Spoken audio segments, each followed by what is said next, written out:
Estamos mirando las glorias del perdón de los pecados.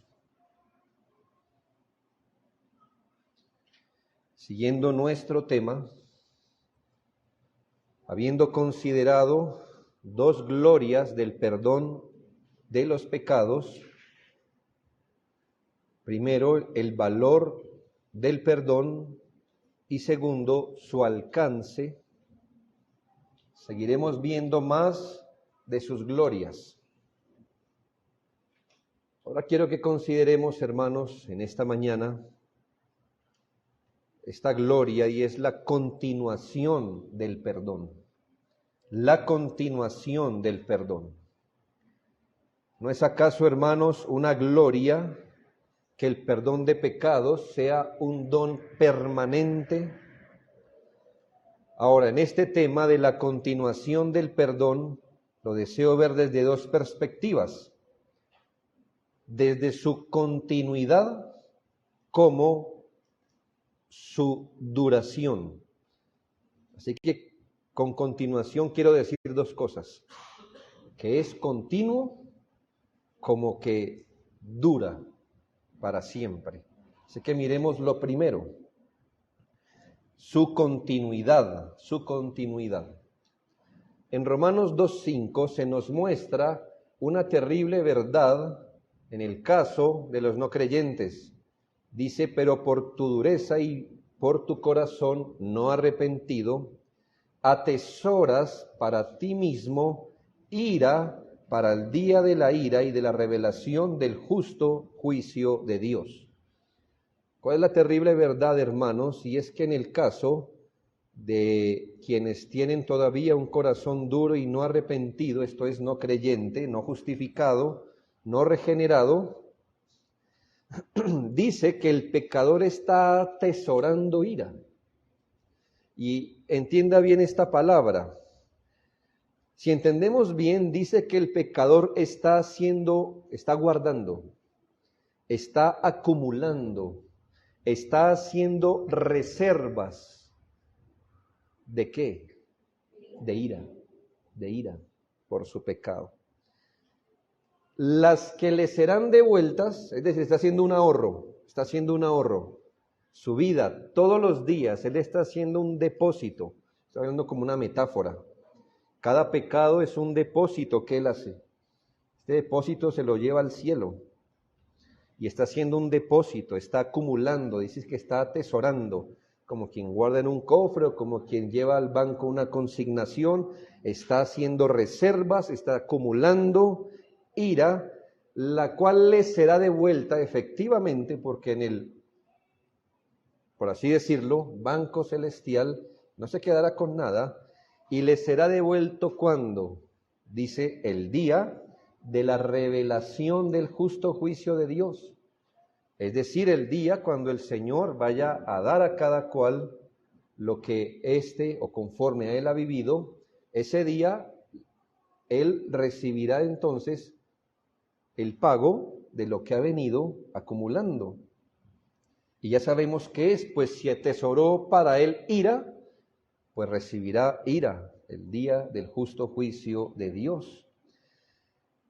Esto es, hermanos, que al pecador se le está llevando una cuenta exhaustiva de cada uno de sus pecados. Sí, hermanos, una cuenta exhaustiva. Algo de ello se le va a cobrar en vida, pero la gran parte de su ahorro se le está guardando para el día final. A diario los pecadores hacen su depósito. Muchos pecados son puestos en ese tesoro bajo custodia, del que recibirán su pago con intereses aquel día, donde la cuenta de todos los que no se han arrepentido está en rojo, siempre, siempre, y acrecentándose siempre. Y esto lo digo para que contemple la gloria del perdón, porque este no es el caso del que ha sido perdonado. Al que el Señor le llevó la cuenta de sus pecados hasta que fue convertido al Señor. El Señor le llevó exhaustivamente la cuenta de su maldad de sus pecados hasta el día que el Señor lo llamó a Jesucristo y esta persona vino a Él en arrepentimiento y fe. Este es el caso del perdonado. Quiere decir, hermano, que en el caso del perdonado, lo que debía hasta el momento que fue llamado a Cristo, le fue perdonado. Le fue perdonado.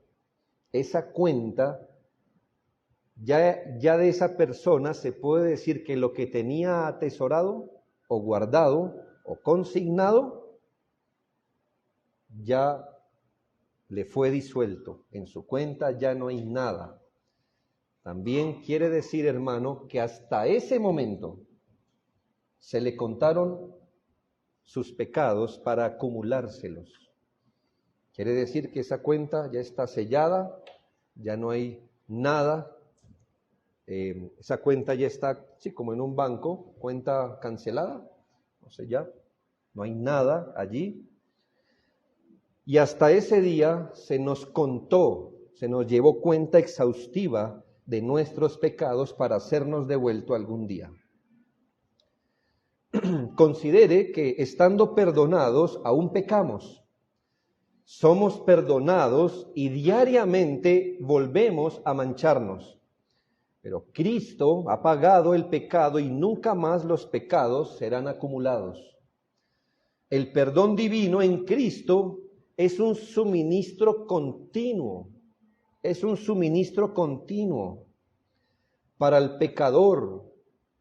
Un suministro que jamás acabará, el cual se extiende o se ha extendido atrás a los pecados cometidos, pero que será continuo hacia adelante, bajo arrepentimiento, por supuesto. Dios exigió un precio adecuado para la deuda que Él mismo previó que usted y yo nunca alcanzaríamos a pagar. Y entonces el Señor hizo el cobro adecuado de esa deuda, que tan grande era la acumulación de ira que dio a Cristo precisamente para la justificación de esas muchas ofensas. Quiere decir que sabiendo que nosotros no pudiéramos nunca revertir la deuda que ya teníamos, puso a Cristo, quien paga un precio adecuado, justo, para que más bien Él pagara la acumulación de ira que nosotros habíamos ahorrado. En Romanos 5:16 afirma esta verdad. Dice, en el caso de Adán, ciertamente el juicio, ese juicio que entró al mundo, vino a causa de un solo pecado para condenación. Así que el mundo está aquí haciendo una referencia entre Adán, un paralelo entre Adán y Cristo, que es el segundo Adán. Dice que el juicio a esta tierra vino a causa de un solo pecado para condenación, pero el don, es decir, el don de la justificación o de la vida, vino a causa de muchas transgresiones para justificación. Quiere decir que a causa de nuestros muchos pecados acumulados, que estaban reservados para dársenos el día del juicio final, a causa de esos muchos pecados, vino el don de la justificación. Dios entonces muestra aquí su gracia, teniendo Dios la grandeza de la deuda nuestra frente a sus ojos. Por su conocimiento infinito, dio el pago adecuado para limpiar nuestra deuda. La misericordia del perdón amanece a diario con nosotros y no reposa en las noches. Y esto porque, como dijo Jeremías, nunca decayeron sus misericordias. Los creyentes no solo hemos recibido el perdón, también tenemos una continuación del perdón por su sacrificio hecho una vez y para siempre. Es decir, ese recurso de gracia es inagotable, de manera que no hay forma en que nuestros pecados puedan agotar el suministro de gracia sobre su pueblo. Los creyentes hemos recibido el perdón, pero la gloria es que el perdón no es algo que pasó, sino que tenemos una continuación del perdón por el sacrificio hecho una sola vez, y aquí hay que estar muy claros, porque no es que tengamos un suministro del perdón diario gracias a que Jesucristo a diario es sacrificado por nosotros. Tenemos graves problemas con la misa, ¿sabe? ¿Sabe qué significa misa? Pues todas nuestras palabras religiosas son venidas del latín, pero básicamente misa significa sacrificio. En los mismos libros católicos dicen que la misa es un nuevo sacrificio de Cristo sin sangre. La misa, es decir, lo que se pretende con la misa, es que ya que nosotros pecamos siempre y a diario, entonces siempre y a diario necesitamos que Cristo sea sacrificado por nuestros pecados. ¿Me hago entender? Los pecados deben ser expiados y el catolicismo romano entiende que para expiar esos pecados, Cristo debe ser una y otra vez sacrificados. Misa, eso es sacrificio, la misa. Lo que yo estoy diciendo, hermanos, es que el perdón tiene un suministro diario, pues porque pecamos a diario, tiene un suministro diario, pero gracias al sacrificio hecho una vez y para siempre por Jesucristo. Por eso, hermanos, nosotros vemos como muy ofensivo y blasfemo la misa. Porque eso significa que hace 2000 años eso que Cristo hizo en la cruz no sirvió definitivamente, porque de todas formas toca andarlo renovando. Lo que hay que andar renovando es el arrepentimiento, no el sacrificio de Cristo. Lo que tenemos que renovar delante del Señor es nuestro arrepentimiento, nuestra confesión. Eso es lo que llevamos a diario. Pero no renovamos el sacrificio de Cristo que fue hecho una sola vez y para siempre. Bajo el antiguo pacto, en Hebreos 10, 3 y 4, dice, en esos sacrificios, pues nos devuelve a los sacrificios de la ley de Moisés, en esos sacrificios cada año se hace memoria de los pecados, porque la sangre de los toros y de los machos cabríos no puede quitar el pecado. Así que debe entender cómo funcionaba el sistema legal mosaico. Funcionaba que en esos sacrificios el Señor, por así decirlo, tapaba el pecado, pero con fecha de vencimiento. Lo tapaba, es decir, como que tenía paciencia, ¿ya? Que decía, lo voy a quitar de mis ojos por ahora. Pero tenía una caducidad. ¿Cuándo? Cada año. Está hablando del pecado del pueblo, ¿no? De todo junto. Y terminado el año, entonces el Señor como que les decía, pero recuerden algo, que el pecado no ha sido remitido definitivamente. ¿Y cómo lo recordaba? Pues que era necesario otro sacrificio y otro sacrificio y otro sacrificio. Así que cuente cuántos sacrificios de animales anuales al menos usted en la edad que tenga habría tenido que experimentar. Entonces yo decía, le tengo paciencia. Y por eso acepto la sangre de los toros y los machos cabríos. Pero cada año tocaba renovar el sacrificio. Porque dice allí que esta sangre de los sacrificios no puede quitar los pecados. Así que nadie fue perdonado en virtud de los sacrificios del antiguo pacto. Nadie fue perdonado por el derramamiento de sangre de los machos cabríos ni de los toros. Nadie. Esa sangre no puede limpiar los pecados.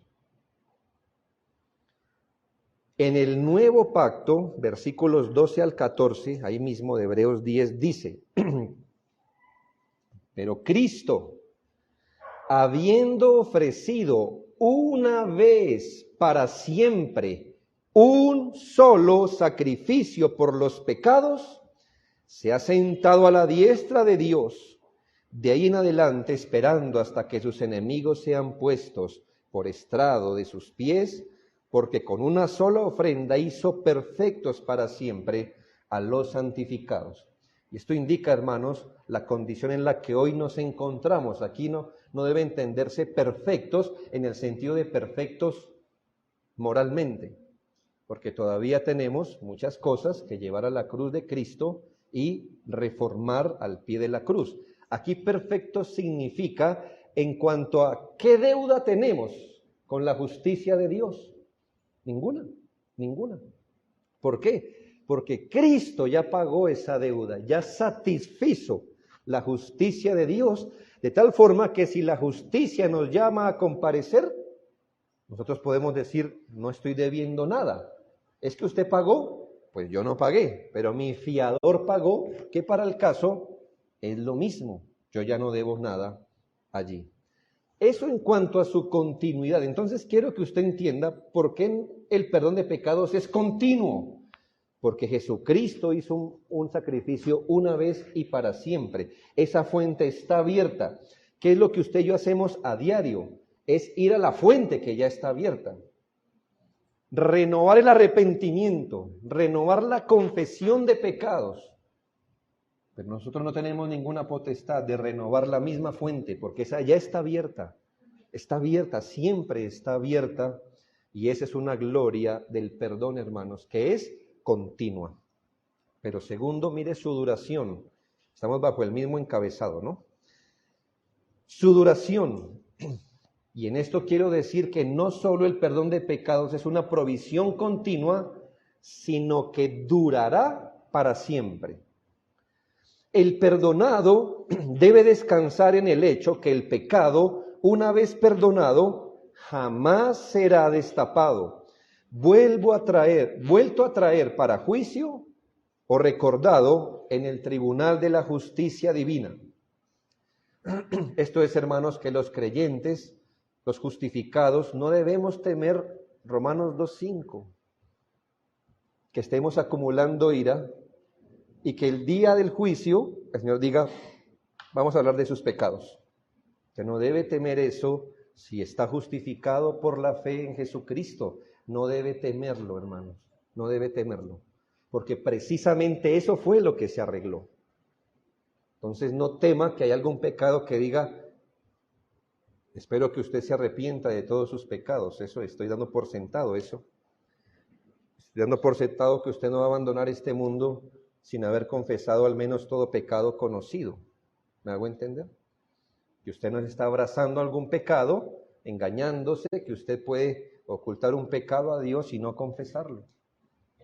Pero asumiendo eso, hermanos, usted no debe temer Romanos 2:5. Usted diga, bueno, aquí estoy, ojalá no se me cobre mucho. No, hermano, en la justicia divina o se le cobra todo o no se le cobra. O es pecador o no lo es decir, es justificado o es culpable. El perdonado nunca debe dudar que su pecado una vez perdonado jamás será destapado. Puede que el pecado todavía moleste en el tribunal de nuestra conciencia, pero nunca en el tribunal de la justicia divina. Ese ya fue perdonado, sepultado, ya lo miramos en las metáforas que estudiamos alguna vez. En Colosenses 2:14 se nos habla de un acta de los decretos que había en contra de nosotros, que nos era contraria. Como si una sola expresión no bastara. Un acta de los decretos. Les recuerdo que es este acta de los decretos. Este acta de los decretos se supone que cuando usted iba a la cruz, que ya era la pena de muerte, de la peor manera, a usted le explicaban por qué estaba allí. La explicación era el acta de los decretos, ¿sí? El acta, ¿sabe qué es un acta, no? Una resolución, los decretos de las resoluciones de por qué usted estaba allí. Entonces posiblemente o estaba pegada en la misma cruz como se lo hicieron a Jesús. ¿Qué cargo al menos Pilato le puso? Muy bien, Jesús Nazareno, rey de los judíos. O sea, está muriendo por su pretensión de ser rey. Pero en otros casos pudiera haber dicho ladrón, blasfemo, no sé qué tantas cosas. Pero dice la Biblia, está haciendo una analogía con nosotros, hermanos, que cada uno de nosotros tenía un acta de los decretos. Dice, como si quisiera subrayar, que había contra nosotros que nos era contraria. ¿No le parece una redundancia? Que había contra nosotros que nos era contraria. Pero es para decirle, hermano, que toda línea por línea del acta de los decretos, del por qué usted y yo deberíamos ser condenados, todo eso estaba en contra de nosotros. Es decir, no había ni siquiera una nota aparte, un asterisco que dijera, pero obsérvese, o una cláusula que dijera, aún con todo y esto, téngase en consideración nada. Era contraria completamente a nosotros. Un documento legal que nos acusaba línea a línea como culpables. Pero, ¿qué pasó con el acta de los decretos que estaba en contra de nosotros? Dice el texto completo en Colosenses 2, 13 y 14, y a vosotros, estando muertos en pecados y en la incircuncisión de vuestra carne, es decir, en vuestra impureza, Dios os dio vida juntamente con Cristo, perdonándoos todos los pecados. ¿Cómo? Anulando el acta de los decretos que había contra nosotros, que nos era contraria. La pregunta es, ¿cómo lo anuló? Y no es que Dios haya arrancado esa acta de los decretos y la hizo pedazos y dice anulada. No, así no se anuló el acta de los decretos que estaba contra nosotros, sino que dice que la quitó de en medio y la clavó en la cruz con Cristo. ¿Cómo se anuló el acta de los decretos? Pues que se la removieron a usted, pero se la pusieron a Cristo. Déjeme hacer un poco dramático esto, solo por motivos de pedagogía. ¿Qué dice su acta de los decretos? ¿Qué diría la suya? Por los siguientes motivos, usted va a morir. Ponga su nombre ahí. Mentiroso, desagradecido, impuro, codicioso. ¿Ya?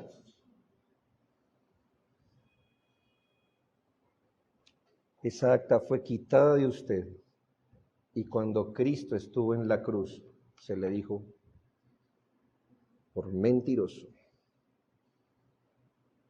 por desagradecido, por impuro. Él fue a la cruz con su acta y con mi acta de los decretos que nos era contraria.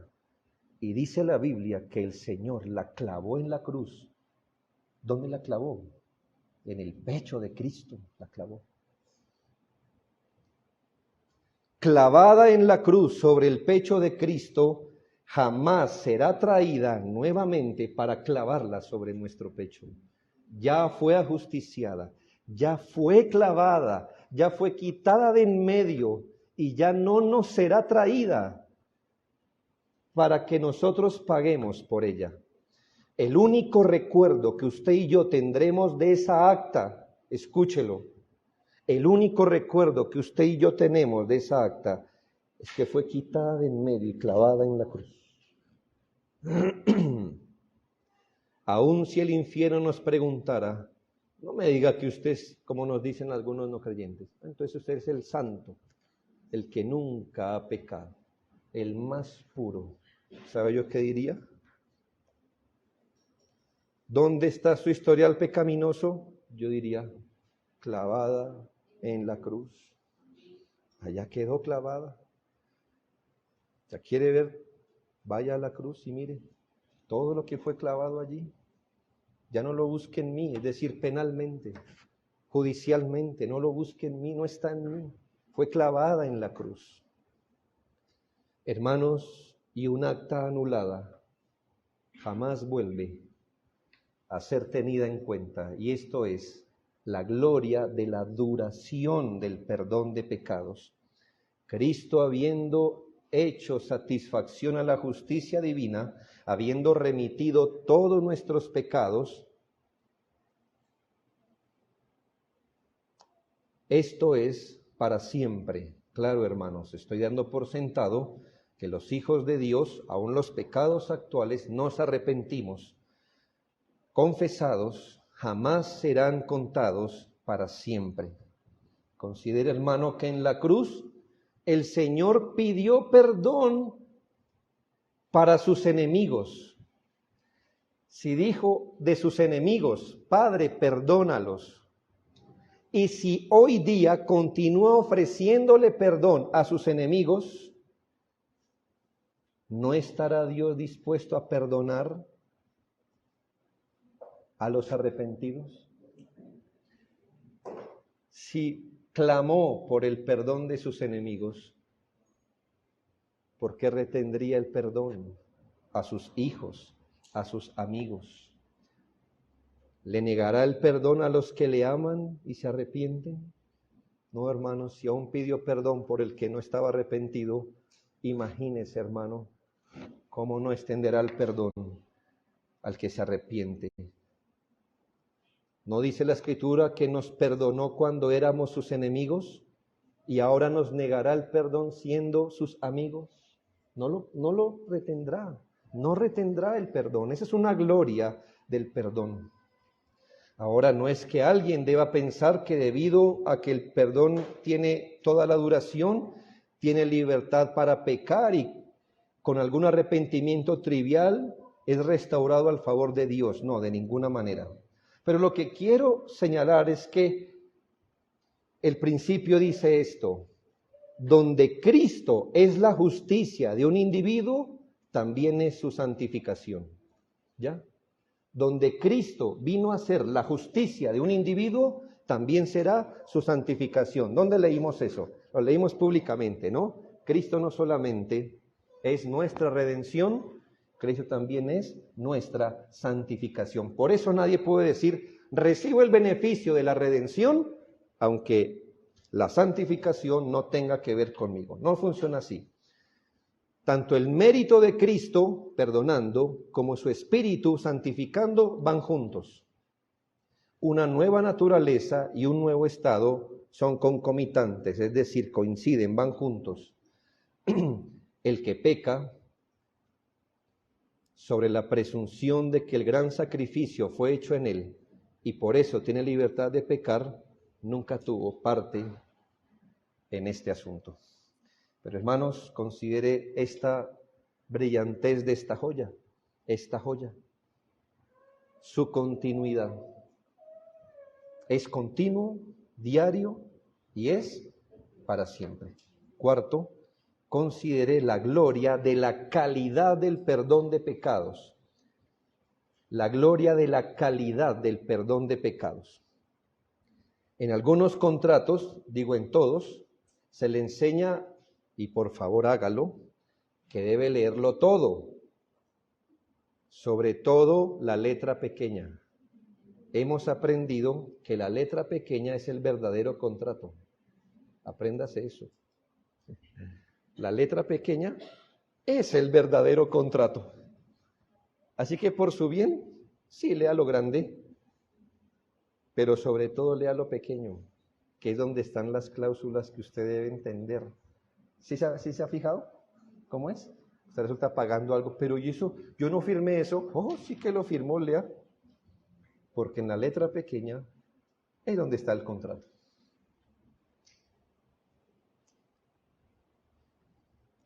Sin embargo, ningún creyente debería temer que el asunto del perdón de pecados no sea lo que Dios dijo que era. Es decir, hermanos, el asunto del perdón de pecados no tiene letra pequeña. Que se diga perdón de pecados y abajo en letra pequeña diga, sin embargo, o tengas en cuenta, hermanos, el perdón de pecados es real. Es como dice el Evangelio.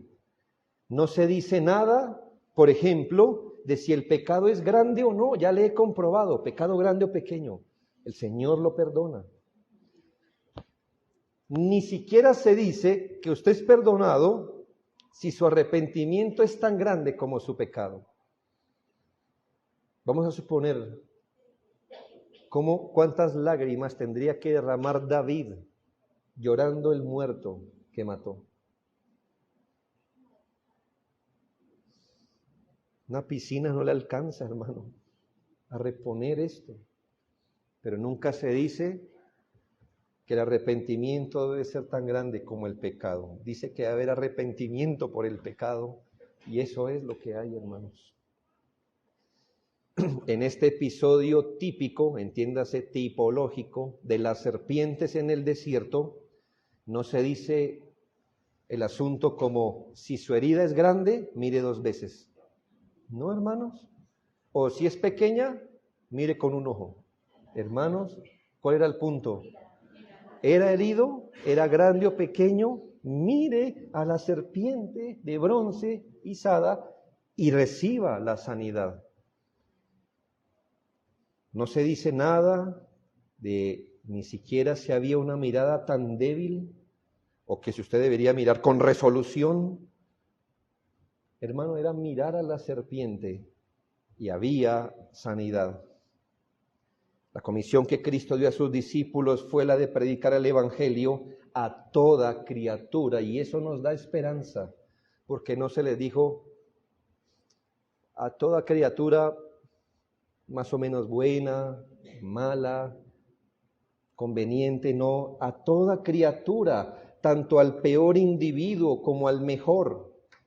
En el cumplimiento de la comisión de evangelismo, la iglesia puede encontrarse con pecadores monstruosos, a semejanza de bestias y demonios, y sin embargo a ninguno de ellos se le prohíbe apelar al trono de gracia para hallar gracia y oportuno socorro. La omnipotencia de su misericordia trasciende las mayores iniquidades,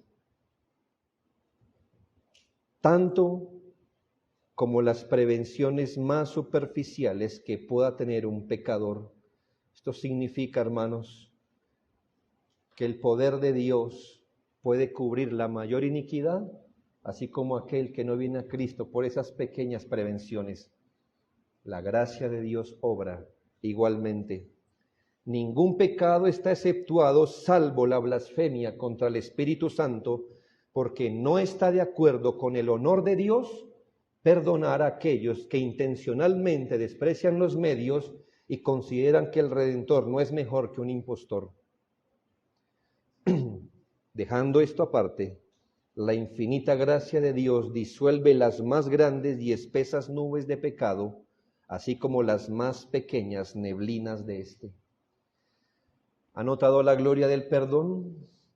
Admire el valor del perdón de los pecados, extasíese de su alcance cubriendo todo pecado, asómbrese de la continuidad como de la duración de este don del perdón, y no deje de maravillarse de la calidad perfecta del perdón, haciendo exactamente lo que Dios prometió cuando ofreció el perdón de pecados. Usted no debe temer que el perdón no sea perdón. El perdón es eso, hermano, una remisión completa del pecado. El perdón es eso, hermanos. Ya si nos queremos inventar otro término, inventémonoslo, pero cuando hablamos de perdón evangélico de los pecados, es exactamente eso, la remisión completa por la que no iremos al tribunal de la justicia divina. Pero como le he explicado, no significa que Dios no nos pueda tratar aún con un pecado perdonado, pero es otra cosa. No está siendo llamado al tribunal de la justicia, pero Dios puede castigar un pecado que ya perdonó, pero lo hace como Padre y en otros contextos, pero nunca en su tribunal. Finalmente, hermanos, considere la gloria de la amplitud del perdón del pecado. Es mi deseo, hermano, que usted admire estos dones del Evangelio, que no se nos haga común, o que más bien que por lo común no se nos haga poco lo que el Señor en su Evangelio nos ha dado. ¿Qué queremos decir con amplitud? Medite esto, hermanos. ¿Ha puesto Dios alguna vez una restricción sobre su gracia y promesa de que hallaremos misericordia si pecamos hasta tal número y no más? ¿Ha puesto Dios alguna restricción de su gracia, de la promesa del perdón, que usted hallará perdón y misericordia solo si peca hasta tal punto, hasta tal número, y después de ese no más? En una muestra de generosidad, porque anteriormente algunas escuelas de judaísmo decían que usted no debería ser recio con el que le pide perdón, usted debería contar hasta 3. ¿Ve cuán generoso es? Ay, ¿me perdona? Lo perdono. ¿Y si dobla la ofensa? Perdónelo. ¿Y si la triplica? Perdónelo. Mire qué grandeza. Y entonces el apóstol Pedro dijo: Señor, ¿cuántas veces perdonaré a mi hermano? ¿Hasta 7? Uy, Pedro. ¿Ah? ¿Qué? ¿Ah? Este dijo, aquí mire, le salgo adelante al judaísmo. ¿Hasta 7? Pensó que el Señor se iba a voltear a decirle: Pedro, qué generoso. ¿Qué le dijo el Señor? Mateo 18, 22, no te digo hasta 7, aún hasta 70 veces 7. Entienda, hermano, que esto no es literal, no es para que saque la calculadora. Esa acumulación de 7 significa que usted debe perdonar completamente. Tantas veces es la idea. Para enseñarle un principio de perdón ilimitado, pero escuche este argumento. Lo digo es por esto. El Señor le enseñó a sus discípulos el principio del perdón ilimitado entre hermanos. ¿Y Dios está por debajo de ese principio? Es decir, nos manda a perdonar ilimitadamente y Él no lo hace. No, hermanos. Nuestro perdón es solo un reflejo pálido de lo que Él hace. Hermanos, Dios está muy por encima de esa medida. ¿Cuántos pecados nos ha perdonado Dios? Deberíamos decir 70 veces 7. Es decir, completamente cada pecado. ¿No sería conforme a la grandeza y majestad de su misericordia perdonar una parte de la deuda y exigir otra? Hermanos, eso no sería ningún perdón y buena nueva a nosotros. Entonces, ¿cómo le va con esta oferta del Evangelio? Dios perdonará el 99% de sus pecados. El 1% usted lo paga. ¿Cómo sería usted hoy para la casa? Bueno, el 99%. Hermanos, le leí, por un pecado fuimos llevados a la condenación, por uno. No es una buena noticia, y usted no admiraría al Señor si dijera, le perdono la mayoría. No, hermanos. No sería consistente con el motivo del perdón, que es su amor. Y entonces nos perdona unas cosas para ser sus amigos y le debemos otras cosas, entonces somos sus enemigos. Ni siquiera es coherente con el propósito del perdón. ¿Cuál es el propósito del perdón sino salvarnos? Y si todavía la deuda no está cancelada, ¿qué clase de salvación es esa? Significa que todavía no somos salvos. Perdonar unos pecados y otros no, perdonar hasta cierto número unos pecados tampoco es consecuente con lo que Dios hace. Porque qué bien por los pecados perdonados, pero los que no lo son nos condenarían. Entonces, ¿de qué serviría tener unos pecados perdonados y otros no? ¿Cuántos pecados le ha perdonado el Señor a usted? Esto no es de matemáticas, pero déjeme hacer un ejercicio matemático. ¿Ya? No se trata de eso, no. Entienda que no se trata de eso. ¿Ya? ¿Me comprendió? No es matemáticas. ¿Me entendió, hermano?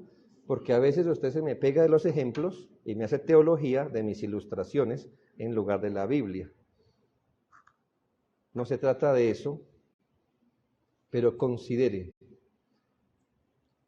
Si usted lleva 10 años de vida consciente, no sé cuándo empezó su conciencia.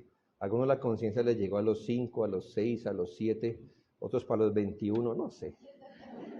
Eso depende. Estoy exagerando, ¿no?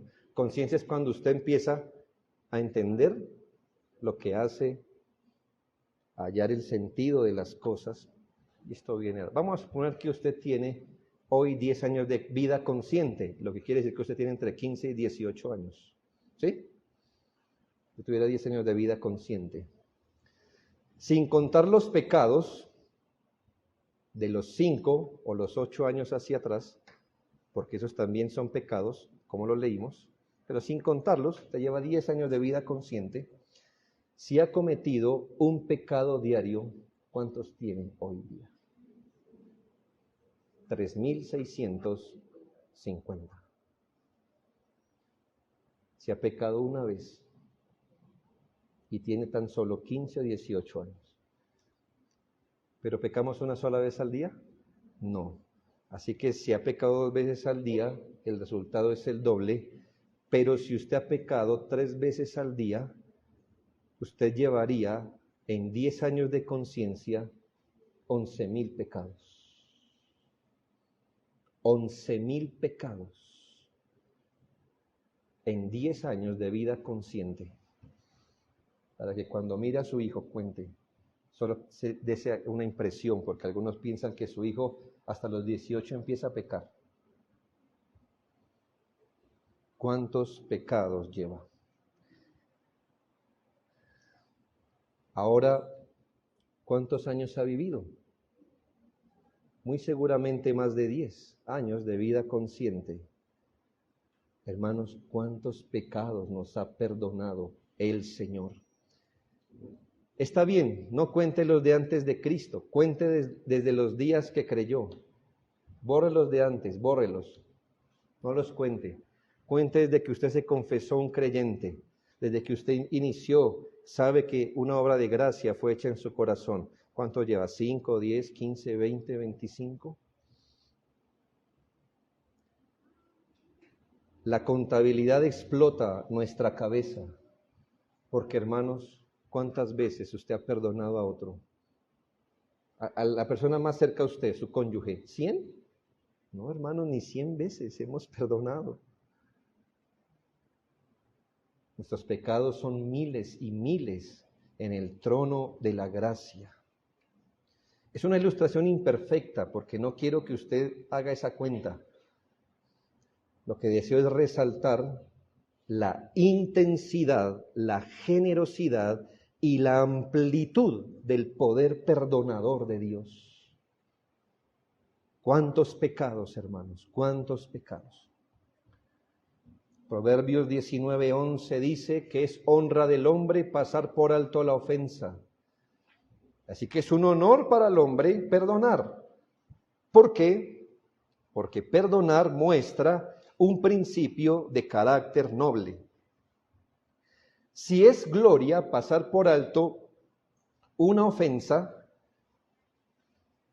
pasar por alto numerosas ofensas es un honor más grande, porque si perdonar una ofensa muestra un carácter grande, perdonar muchas ofensas muestra un carácter más grande.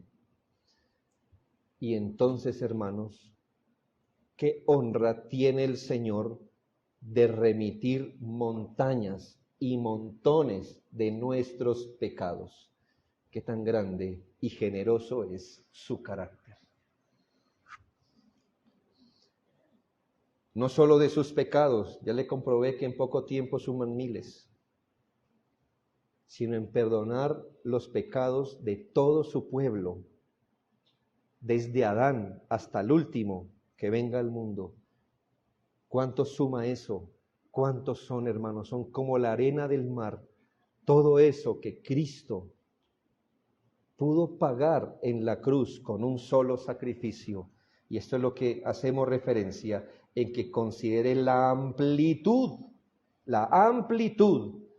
del perdón de los pecados. Note por favor con cuidado Jeremías 33, 8 y 9. Estos textos maravillosos que desde el Antiguo Testamento miraban hacia el frente, hacia lo que habíamos de recibir la iglesia, el pueblo de Dios. Dice, y los limpiaré de toda su maldad con que pecaron contra mí, y perdonaré todos sus pecados con que contra mí pecaron y con que contra mí se rebelaron, y me será a mí por nombre de gozo, de alabanza y de gloria entre todas las naciones de la tierra, que habrán oído todo el bien que yo les hago, y temerán y temblarán de todo el bien y de toda la paz que yo les haré. Hermanos, el perdón de pecado, ¿a quién trae gloria? Al Señor. ¿Sabe, hermano? Al decidir perdonar todos nuestros pecados, Él decidió así buscar más de su propia gloria. Es como si Él dijera, ¿cómo yo me muestro como lo que soy, como el más grande? ¿Cómo me muestro? Para que crean que soy el más grande. Vamos a de una manera, en la capacidad que tengo de perdonar tantos pecados. Porque si es su gloria, usted querido hermano, si es una gloria para usted perdonar un pecado, ¿cuánta gloria será para Dios perdonar millones de iniquidades? Por eso dice, y será para mí un nombre de gozo y alabanza y gloria. Me imagino, hermanos, que cuando usted prueba un platillo exquisito, usted no dice, qué capacidad tengo de saborear. Me admiro de la capacidad que tengo de saborear. Yo definitivamente soy el mejor. Tengo talento para saborear. No, hermanos, cuando usted prueba un plato maravilloso, dice, este o esta sabe lo que hace. Y cuando usted mira su perdón, el perdón de sus pecados, no dice, oh, qué piadoso soy. ¿Cómo me he arrepentido? Eso es ser un cristiano. Oh, hermanos, siempre miramos al Señor y decimos, ¿qué capacidad tiene para perdonar el pecado y la ofensa mía, de mis hermanos, del pueblo de Dios? La misericordia divina sobre los hijos del pacto es tan infinita como cualquier otro atributo, porque como aprendíamos esta mañana, su misericordia es desde la eternidad y hasta la eternidad sobre los que le temen. Concluyo con dos asuntos breves. Primero, hermano, cuando le muestren la gloria de algo, regocíjese. Cuando le digan, venga, le muestro un cuadro bonito, su responsabilidad es ir y verlo y hallarle lo bonito, ¿verdad? Quédese viéndolo. Le he presentado algo, hermano. Son palabras, hermanos, muy limitadas las mías, pero eso es lo que hay. Cuando le he presentado algunas glorias del perdón de los pecados, regocíjese en cuán firmes son los perdones de Dios. Sus perdones jamás pueden ser revocados. Donde Dios perdona, jamás el pecado será vuelto a sacar. El perdón de Dios es un don irrevocable. Es un don irrevocable. Usted irá con toda seguridad a la oficina de cobros si le llega un cobro, pero usted tiene todos los recibos de pago. ¿Cómo es su cara? Hasta tenemos cara como de, es que les quiero ver la cara. ¿Por qué? Porque le dice, señor, usted debe 3 cuotas. Usted dice, y tengo todos mis recibos. Así que usted ¿cómo llega? Usted llega con seguridad, ¿no? Sí, que vengo porque me llegó un cobro. ¿Sí? Sí, es que usted aquí le aparecen. ¿Cómo usted saca los recibos? Mire su cara. Hay seguridad. Usted dice, ¿qué me van a cobrar aquí? Es que les quiero ver la cara cuando vean aquí el sellado. ¿Ya? ¿Qué tan seguro usted podrá ir al trono de gracia cuando el pecado lo acusa y cuando Satanás le muestra su pecado? Yo voy seguro, hermanos, al trono de gracia, con temor y temblor, pero vamos seguros al trono de la gracia. Iríamos seguros que el pecado que recordamos nosotros, que Satanás nos recuerda, ya fue olvidado delante del que tiene la potestad de pedir el cobro. El don de la salvación es irrevocable, por lo que debemos regocijarnos en el don irreversible del perdón para que Él sea reverenciado. Por eso dice, vengan confiadamente al trono de la gracia. Entienda, y perdóneme la expresión, no dice confianzudamente, ¿ya? Pero hermanos, sí dice confiadamente, es decir, hermanos, con confianza. Aun si su voz es temblorosa cuando confiesa un pecado, dile, Señor, yo entiendo que no merezco esto, pero lo único que me impulsa a estar aquí clamando el perdón de pecados es lo que tú has prometido y lo que Cristo hizo en la cruz. Si eso no fuera cierto, lo aseguro, Señor, yo no estaría aquí dando la cara. No estaría aquí.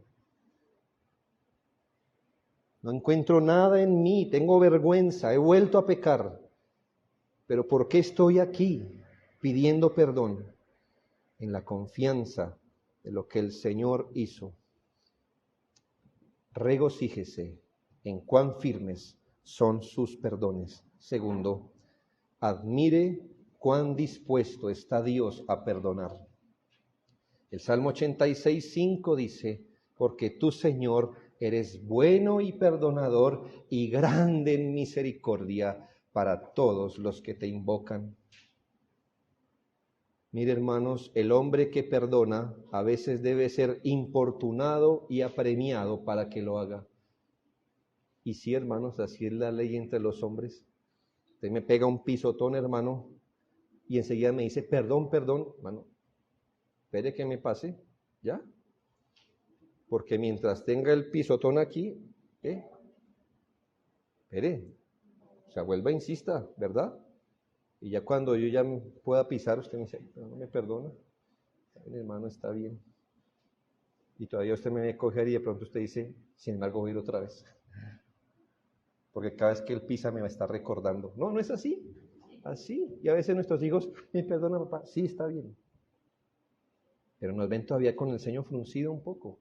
Sí, porque usted no puede apagar el switch de la sonrisa no, usted se tiene que calmar. Entonces su hijo lo ve, me perdona, que ya lo perdoné. Me perdona, ya. ¿Me hago entender? Con los hombres es así, hermanos. El hombre tiene que ser importunado para perdonar. Pero Dios nunca es importunado. Él nunca debe ser importunado. ¿Por qué? Porque su naturaleza es la de estar dispuesto para perdonar. ¿Cuál es su gloria si no perdonar?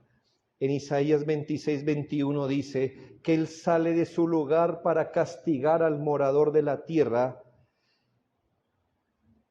Lo que quiere decir que si Él sale de su lugar para castigar, es porque comúnmente no está dispuesto a castigar. Si se tiene que levantar y levantar de su trono para castigar, piense en dónde está sentado Él, sino en un trono de gracia y de misericordia, que para castigar tienes que levantarse e ir, porque lo más común es estar sentado en su trono de gracia. Hermanos, siendo nosotros los interesados, la Biblia dice que es Él el que tiene puesta su mirada sobre nosotros para observar si levantamos nuestros ojos hacia Él, y está listo para encontrarnos con su perdón. ¿Cómo perdonó el padre de la parábola al hijo que se fue? Hermanos, aunque Él no salió corriendo detrás del hijo que se fue, ¿ve? ¿No es bíblico? ¿No se fue corriendo detrás rogándole? Siempre estuvo dispuesto. Y cuando el hombre dijo, Padre, he pecado contra el cielo y contra ti, no soy digno de ser llamado tu hijo, papá dijo, ya basta con eso. Así perdona a un hombre.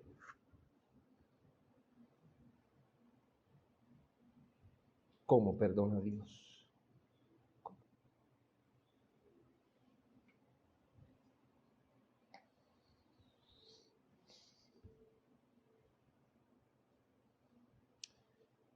Jeremías 3:12. Ve y clama estas palabras hacia el norte y di, vuélvete, oh rebelde Israel, dice Jehová, no haré caer mi ira sobre ti, porque misericordioso soy yo, dice Jehová, no guardaré para siempre el enojo. Dios ha dado una salida para el pecado y la conciencia manchada. Sería un enorme error perecer o correr hacia el pecado justo al frente de un don tan glorioso como lo es el perdón en la sangre de Cristo para el pecador que se arrepiente. Gloria a Dios por el perdón de pecados. Oremos.